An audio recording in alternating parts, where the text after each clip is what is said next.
Imagine you find a small tournament of only around 100 people or so, competing win $250, and it's entirely based around how fun you can make your favorite game of all time.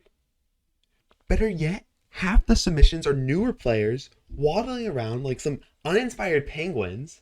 Well, that was me when I first discovered EDH Rex deck building contest. Seeing the grand prize go to a person with only 40 likes. Ooh. Just ask a couple buddies, right?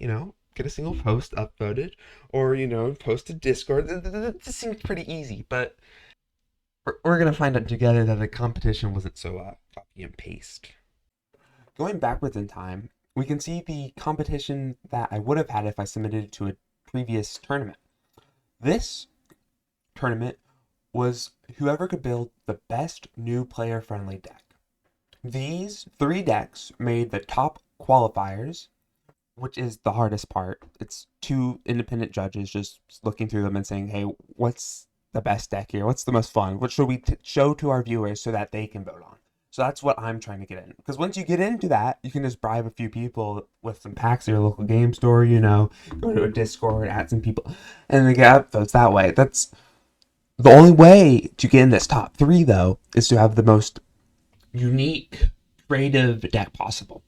And to start off with these golden gems is a big dragon fly.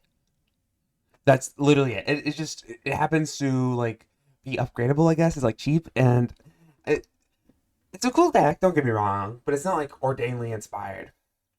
And the next that broached this, top 3 qualifiers was a mono red dragon decks with no tutors, okay, no search function, so there's no you just swing with big dragons. It's literally just dragons go dragons. I again, this is just it's like a Lathic deck, but with slight tweak. It's inspired, but this is not impossible to grasp. And the winner of it was a no mana abilities, okay, tribal, which, hey, that's pretty good. I agree. I understand why that's the winner. That honestly, if I lost to that one, I wouldn't be that sad. To give the benefit of doubt of these deck creators, we can assume that they didn't really have a lot of creative freedom with this new player question. And so let's also double check, dot our T's, cross our I's, and see how a different question gets answered. Be salty, but not with high salt cards. Where would I even go with that? Okay, that's heavily inspired. Okay, this one, it's classic stacks commander. Okay, this is normal. This is not too high energy. Okay, look, guys, he's taking my creature. Okay, this is what we expect. Oh, the entire deck is built around Karn Liberator and you restarting the game over and over and over again. Okay, well, this has to be the winner. Okay, this is a entirely too spicy of a deck. That's absurd. Tomorrow, I've come to bargain.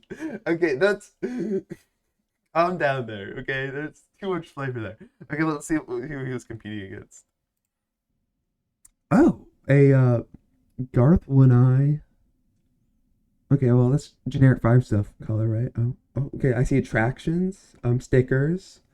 Um, Here's a planeswalker with the loveliest text. What's the basic land? Oh, cringe. Didn't do the. Did not. He did not do the really. Oh, there it is. There it is. Never mind. He did. He did do it. He did it. I'm sorry. I'm sorry. So this deck has basically every single incestuous game mechanic, but only plays a single one of them. So you have to know what it does by that one card and no other. So here's Day and Nightbound. Here's Mutate. That's a rules lawyer right there. We got some slivers with Monarch. We get Goad. Nice. Suspect. Oh, we're putting shield counters. We're doing Impulse Draw. Okay, well this isn't. Okay, I don't get this one, but that's Okay, this card's toxic. No skipping. Okay, well, I don't think this is, the more to come to bargain, but this is still very creative, and I absolutely could lose to this deck. Uh, okay, what's the last? Obviously, this is going to be the least spicy. Oh, it's 3 colors, so they're that cool of a kid that they don't need 5 colors, and they did layers matter. This is how do you even come up with this? And it's each different layer. How? Where do you? What do you want with me, Mom? I hope you won. Although, let's see. Okay, he did win. Okay. Maybe this is gonna be a little harder than I thought. So these are all the options that we get for this current deck building contest. Not that many. We can go classic Pegasus Unicorn Horse Tribal. Here's Ragavan Tribal with lots of words, so it just makes like creatures Ragavan. We can go Insect Tribal on a Vampire Insect. Winnie the Pooh. Hey, anything there? But this one catches my eye with Double Strike in the command zone for 3 mana. That's pretty spicy, right? You can get a lot of combat damage triggers. And it also has a impulse draw effect. So it keeps your hand full because well, not your hand full, but it keeps you playing action. Because God bless, we both know mono red needs a card advantage engine, and having that in the command zone is pretty spicy. Otherwise though, you can do like snakes or something, but not a lot of gas. So it seems like some people are gonna be doing a lot of the same things. So this is what I'm gonna look up for finding cards that trigger the heroic off the commander, and also get combat damage because it's double strike. So obviously, literally the best card in the deck, 1 mana, card advantage, and when it dies, I put another card in hand. Okay.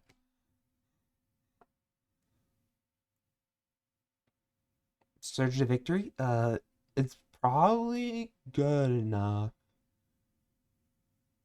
but it doesn't actually target my commander. So this targets my commander, which is going to trigger the heroic. While this doesn't target my commander, and the things that I'm copying are probably just going to be a bunch of buff spells. So it ain't it, Chief. What's really fun is doing this type of shenanigans. See, this is how I think we win the competition, right? It's doing enchant creature Lila's Fortitude.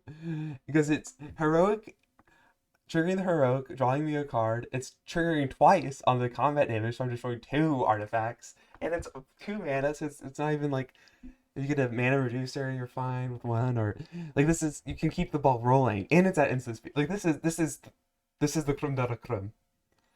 Here's mild land destruction. Okay, hey, you can't be salty. I'm playing mono red. I'm playing destructive urge. This is like a dirge character in Baldur's Gate 3. Okay, I just gotta stab some people sometimes. Yeah. So it does make it a lot harder though to build a deck if there's not that much gas. This one is horrible. Will not be ready. This one makes me sack my commander, so no thank you. Here's a double damage, who likes doubling the damage on their commander while also impulse drawing because it's a aura. Okay, so I finished the deck, and Ley Line is just a must include with the commander in general, even if I'm trying spice. I have a couple of just equipments because double strike is really good, so it hits it twice. So it's the best of the swords in the deck. Making like discard twice is cool, but it doesn't trigger the heroic, which is way less fun. You got some fun buff spells. Here's 20, 30 buff spells. Most of them trigger the heroic, making it kind of like a storm deck. But the payoff, instead of payoff with a grape shot or something, your payoff is your commander, and you just kill them.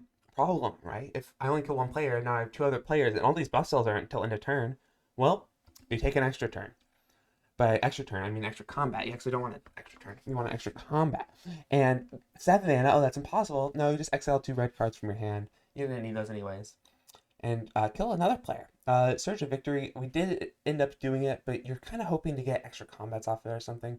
Seize the Day is probably the best card in the deck, where it's targeting my commander, triggering the heroic, and I can cast it twice, um,